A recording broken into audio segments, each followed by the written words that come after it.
여러분, 최근 뉴스에서 가장 뜨거웠던 산업을 기억하시나요? 2차 전지, AI, 로봇. 세상이 바뀔 거라고 모두가 환호했습니다. 그런데 솔직히 여쭤보겠습니다. 그 화려한 축지 속에서 여러분의 계좌는 안녕하십니까? 남들이 좋다고 해서 샀는데 왜 내가 사면 고점일까요? 우리는 보통 이렇게 투자합니다. 앞으로 전기차가 많이 팔릴 거야. 그러니까 전기차 주식을 사자. 사람들이 탕후루를 줄 서서 먹네. 탕후루 가게를 차리자. 즉, 수요가 폭발하는 곳에 돈을 던집니다. 하지만 오늘 소개해드릴 책 캐피털 리턴즈의 저자 에드워드 챈슬러는 단호하게 말합니다. 그건 틀렸어. 당신은 반쪽짜리 지도만 보고 있는 거야. 부자가 되고 싶다면 수요가 아니라 공급을 봐야 합니다. 이것이 바로 전설적인 투자회사 마라톤 자산운용이 지난 수십 년간 시장을 이긴 비결, 바로 자본 사이클 이론입니다. 오늘 이 영상이 끝나면 여러분은 뉴스 헤드라인이 아닌 행간을 읽는 눈을 가지게 될 겁니다. 쉬운 예시로 시작해 볼까요? 우리 동네에 탕후루 가게가 하나 생겼습니다. 장사가 엄청 잘 됩니다. 수익률이 50%래요. 이 소문이 나면 어떻게 될까요? 옆 건물에 2호점이 생기고 건너편에 왕가 탕후루가 들어오고 편의점까지 탕후루를 팝니다. 자본은 꿀을 쫓는 곰과 같습니다. 높은 수익률이 보이는 곳에는 반드시 막대한 자본이 몰려듭니다. 경쟁자가 늘어나면 어떻게 되죠? 가격을 내려야 하고 마케팅 비용을 써야 합니다. 결국 모두의 수익률이 박살나죠. 이것이 바로 성장의 저주입니다. 주식시장도 똑같습니다. 어떤 산업이 뜬다고 하면 너도 나도 공장을 짓습니다. IPO, 즉 신규 상장이 줄을 잇죠. 투자자들은 장밋빛 미래번 봅니다. 하지만 공장이 완성될 때쯤이면 공급 과잉이 발생하고 제품 가격은 폭락합니다. 성장하는 산업인데 주가는 곤두박질치는 기현상, 바로 여기서 발생합니다. 반대의 경우를 볼까요? 아무도 거들떠보지 않는 지루한 산업이 있습니다. 예를 들어 오래된 정유회사나 제지회사 같은 곳이죠. 돈이 안 된다고 생각하니 아무도 새로운 공장을 짓지 않습니다. 경쟁사들은 망해서 사라집니다.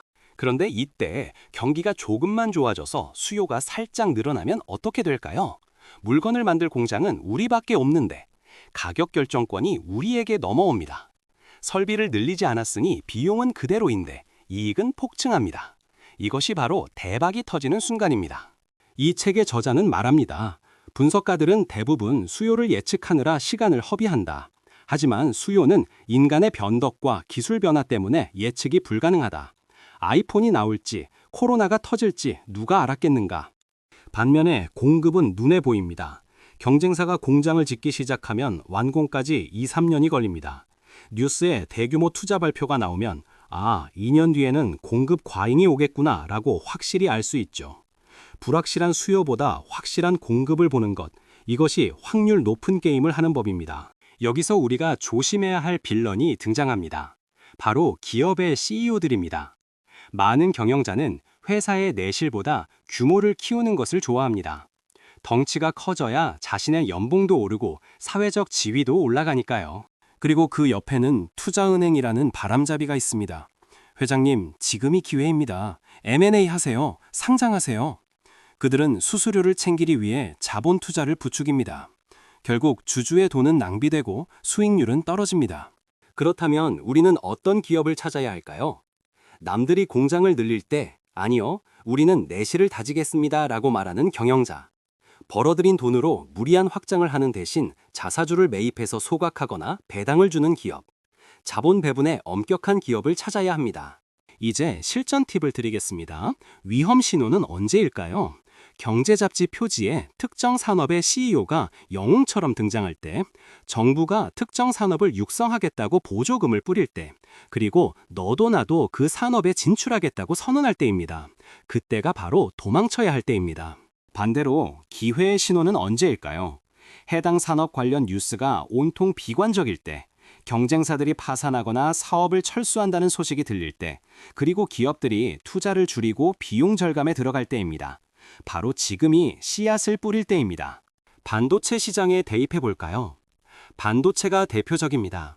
삼성전자와 하이닉스가 투자를 엄청나게 늘린다는 뉴스가 나오면 당장은 호재 같지만 머지않아 메모리 가격 하락으로 이어질 수 있습니다. 오히려 감산 뉴스가 나올 때 주가는 바닥을 치고 오르기 시작하죠. 과거 조선업도 그랬습니다. 배가 없어서 난리였던 슈퍼사이클 때 모든 조선소가 도크를 늘렸습니다.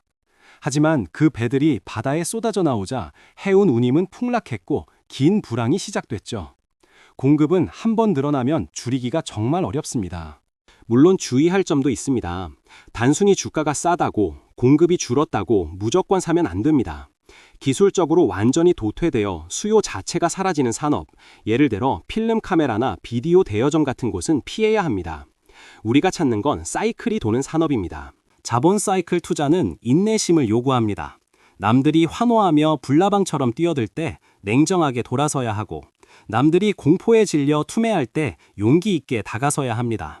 그래서 외롭습니다. 하지만 그 외로움의 대가는 엄청납니다. 지금 여러분이 주목하고 있는 섹터는 어딘가요? 혹시 모두가 좋다고 떠드는 곳인가요? 아니면 경쟁자들이 지쳐 떨어져 나가고 더 이상 신규 진입자가 없는 조용한 곳인가요? 답은 이미 나와 있습니다. 오늘 내용을 정리해 보겠습니다. 첫째, 수요 분석보다 공급 분석이 훨씬 정확하다. 경쟁자들의 투자 현황과 생산 능력 증서를 체크하라. 둘째, 경영진이 돈을 어디에 쓰는지 감시하라.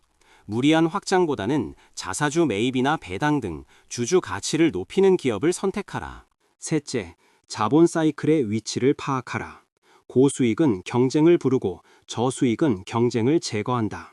최악의 상황이 오히려 최고의 기회일 수 있다. 여러분의 포트폴리오를 한번 열어보세요. 혹시 희망회로만 가득 찬 인기 종목들로만 채워져 있지는 않나요? 이제는 공구대 눈으로 냉정하게 속가낼 시간입니다. 투자는 숫자로 하는 것 같지만 결국 인간의 욕망과 공포를 읽는 인문학입니다. 자본이 어디로 쏠리고 어디서 빠져나가는지 그 흐름을 읽는 자만이 진정한 부의 주인이 될 수 있습니다. 남들과 다른 시선으로 부의 흐름을 잡고 싶다면 구독과 좋아요를 눌러주세요. 지금 당장 여러분의 관심 종목을 공급의 관점에서 다시 분석해 보시길 바랍니다. 감사합니다.